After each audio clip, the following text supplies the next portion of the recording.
What's up guys, Trim here, and welcome back to a brand new video. I tried doing a different video, but I just don't think it was necessary because there are too many people and I just couldn't do it. However, we are going to be doing another tier list, and this one's going to be an interesting one as my mouse cursor is not on the screen here, but I am going to be talking about how every single first round draft. Okay, let's try this again. I'm gonna be telling you how every first round pick should be rated in Madden 22.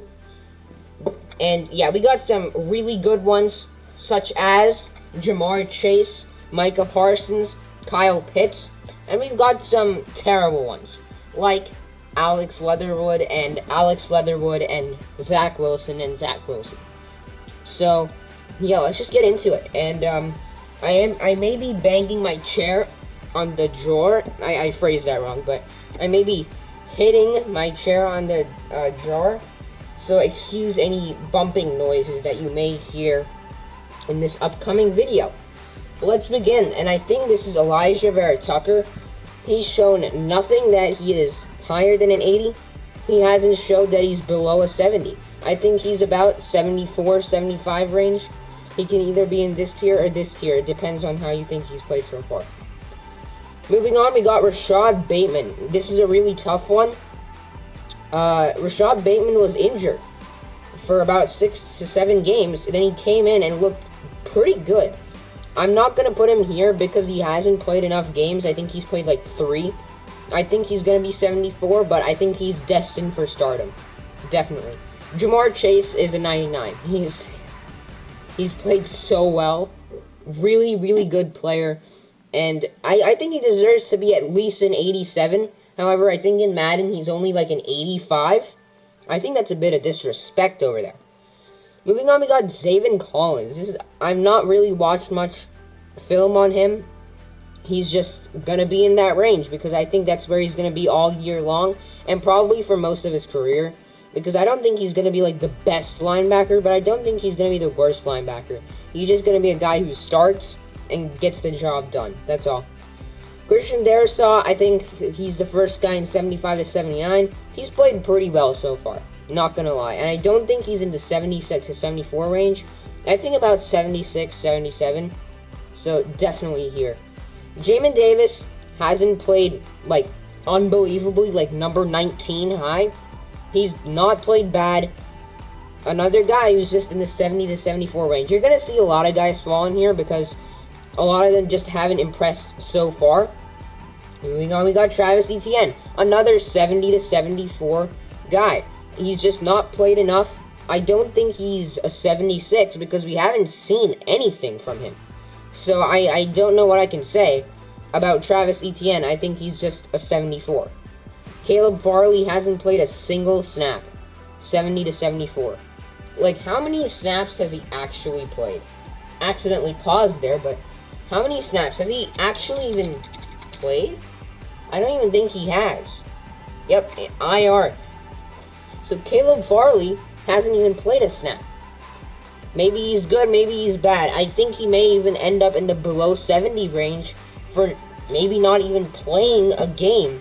So in the rest of his career, don't expect him to be a guy that's always on the field. Justin Fields, he flashes. I would love to put him in 75 to 79, but there's so much, and when I say this, I mean literally so much of passing inconsistency in Justin Fields. I don't know what to say. He's not like a true franchise quarterback the way he's going. Hopefully he can develop into that, though. Najee Harris, 79, 80. He has to be in that range.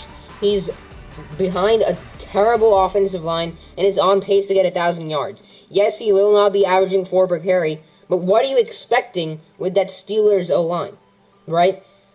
I would love to put him in 80, but he's also averaging less than 4 per carry, so, you know, yeah. J.C. Horn, look at that, another rookie who's in the 70 to 74 range. He just hasn't played much. Oh my god, you're going to see a lot of guys in there, I think. Mac Jones is easily 75 to 79. He's looking like one of the best, maybe top 2, maybe even the best quarterback in the 2021 NFL draft class so far. Like, Trey Lance didn't look good when he started. Trevor Lawrence is struggling. It's not really his fault. Zach Wilson is like a trash can in New York. Justin Fields just flashes at times. Mac Jones has really only been one of the more consistent players, and really probably one of the best and safest quarterbacks that was in this class. Yes, this class had potential to be one of the best ever, like the quarterback class. It hasn't been so far. I talked about Trey Lance. He hasn't been super good so far. I think about 72, 73 sort of thing. Trevor Lawrence, easily a 78 in my opinion. Like, yeah, higher than Mac Jones, maybe. Look at that situation. Like, Mac Jones at least has, like, one of the best, if not the best, head coach of all time in Bill Belichick, right? Then you also have a pretty good team. Trevor Lawrence has garbage and a gem with Josh Allen and James Robinson.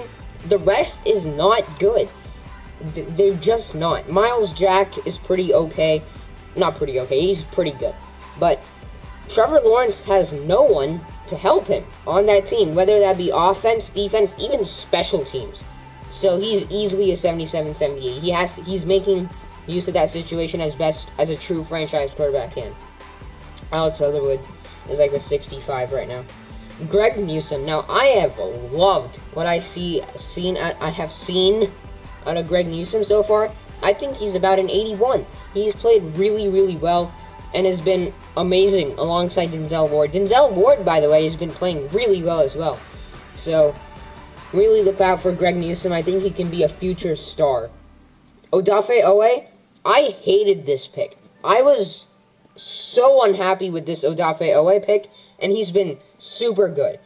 Ravens, I guess, know how to develop players. It's the coaching. It depends on the coaching, and they've coached him really, really well.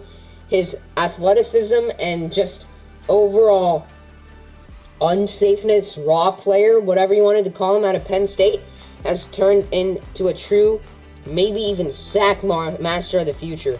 Easily a 79, in my opinion. Micah Parsons is probably going to win Defensive Rookie of the Year. He's been really good for Dallas, and he should be above an 80. No question. Now, Kwity Paye. Has he played a snap? He has, and he has not gotten a single sack. Interesting. Football. Kwity Paye. How has he done in the advanced stats? Pressures. 5. He's played 7 games. Should be a bit more. 2 times brought on blitz, 3 times quarterback hurry. He's not looking too good, but I still think he's a 70 to 74 range. The way he played at Michigan, I think he has a ton of potential for the future. Jalen Phillips is just not looking like himself. I accidentally pulled out Kyle Pitts. Jalen Phillips was unbelievable at Miami, but we already knew this. He had injury concerns coming out. We already knew that this could be a potential risky pick, right? We all knew this, and so far, it's not been the best for Miami with Jalen Phillips. He's not been the worst, honestly. Can you stop scrolling up for me? Goodness. So Jalen Phillips has not been that great, but maybe he has potential for the future. Kyle Pitts is easily an 85, or, it's 85 and above, right? That's what it's saying there. Kyle Pitts is an 85. He's been as good as advertised, basically. He's been really, really good, and I love Kyle Pitts so much. I think he has such high potential for the future and can become one of the most, if not the most, electric tight end in NFL history. I think he has the potential for him to become that. Gregory Rousseau. This is an interesting one. He's been pretty good for the Bills, actually. He was a really raw player, and he's another guy like Odafe Owe. I didn't really like the pick, but in the end, it's not been bad. He's not been as good as Odafe, but he's certainly been, pretty good. So I think at least a 75 for Odafe.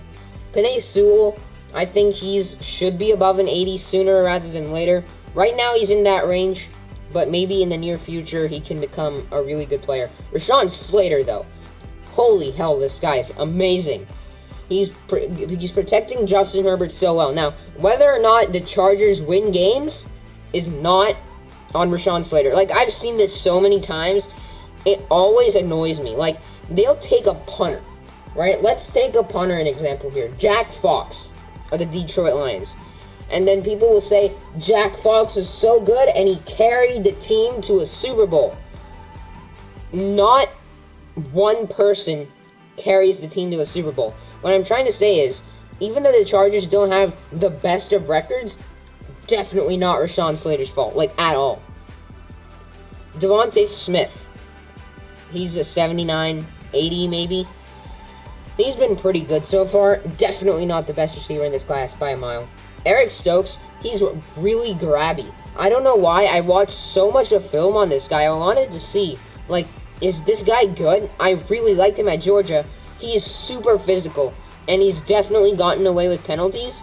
He hasn't been targeted much, right? But he's covered really, really well, and I think he has potential to be one of the best second corners in the league, honestly. Moving on, Pat Surtain. He's also in the 75 to 79 range. He's shown nothing to be lower, so there's my reasoning. Kadarius Toney is easily 75 to 79. I mean, look at his numbers. Look at Kadarius Toney's numbers. He absolutely went off. Was it against the Cowboys that he went off? It was a team. Yeah, it was the Cowboys. 189 yards. It was unbelievable. He still hasn't scored his first touchdown. Devonta Smith, what's his... interesting. But, yeah, I mean, Kadarius Toney's been pretty good. So, I like him at 75 to 79. Joe Tryon, I haven't even paid attention. Has he been good or has he been bad? I have no idea. So, I'm just going to place him in that range. Peyton Turner is below 70. He just hasn't played. And when he does play, he's not looking like a game changer.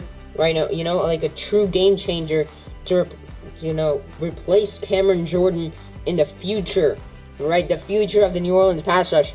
Clearly not Peyton Turner, right? Jalen Waddle hasn't been bad. He's had some drops that have not been very good. Like, he has to be catching those. But Jalen Waddle is electric. He's averaging less than 10 per reception.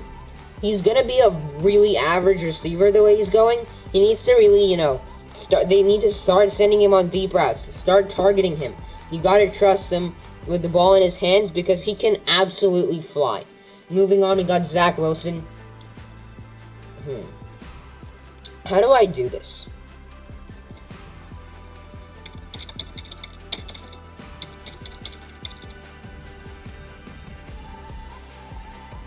That's literally where he is. He's below a 0 overall. He's easily below 70 for me. Like, he's not for Madden, right? But, jeez, man. Zach Wilson is the third best quarterback on this class behind Mike White, and I don't even know the other guy's name. Hold on, you can't see what I'm searching here. Excuse this weird thingy. I'm searching something. Jets quarterback depth chart. Here it is. So the depth chart of the New York Jets. Hopefully you can see this later. Quarterback. Zach Wilson, Mike White, Joe Flacco. There's another one. He started the game. You're untrustworthy. Scores. There's a guy who started for the Jets in Week 9. Yeah, by the way, the Ravens lost to the Dolphins. Screw the Ravens, dude.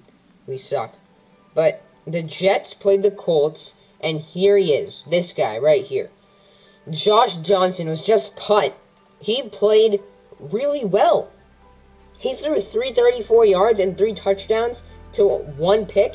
Zach Wilson cannot do that for his life. He cannot. He always has to throw a pick. And it's just really terrible. Look at this stat line. 4 touchdowns, 9 picks, averaging about 180 yards per game. Look at this. 2 touchdowns, 1 pick. Not bad in Carolina. 0 touchdowns, 4 picks. 0 touchdowns, 2 picks. 0 touchdowns, 1 pick. Averaging 5.1 per game. 6, 4.6, 6.4. This is terrible. QBR of 9.2 against New England. He hasn't been able to scramble. He's not been able to do really anything that we thought he could do coming out of BYU. That's all. Zach Wilson has not been good, and I think he is the second worst rookie in this class so far, behind, or over, should I say, Alex Leatherwood. Like, Alex Leatherwood has been terrible, but Zach Wilson has been really bad as well. But after my rant about Zach Wilson, thank you guys so much for watching. I hope you enjoyed. It was a really quick one because either I've not watched a lot of them, or that I just don't have a lot to say. They're either so good or so bad, or they're just in the 70 to 74 range. But yeah, thank you guys so much for watching. Hope you enjoyed, and I'll see you in the next video.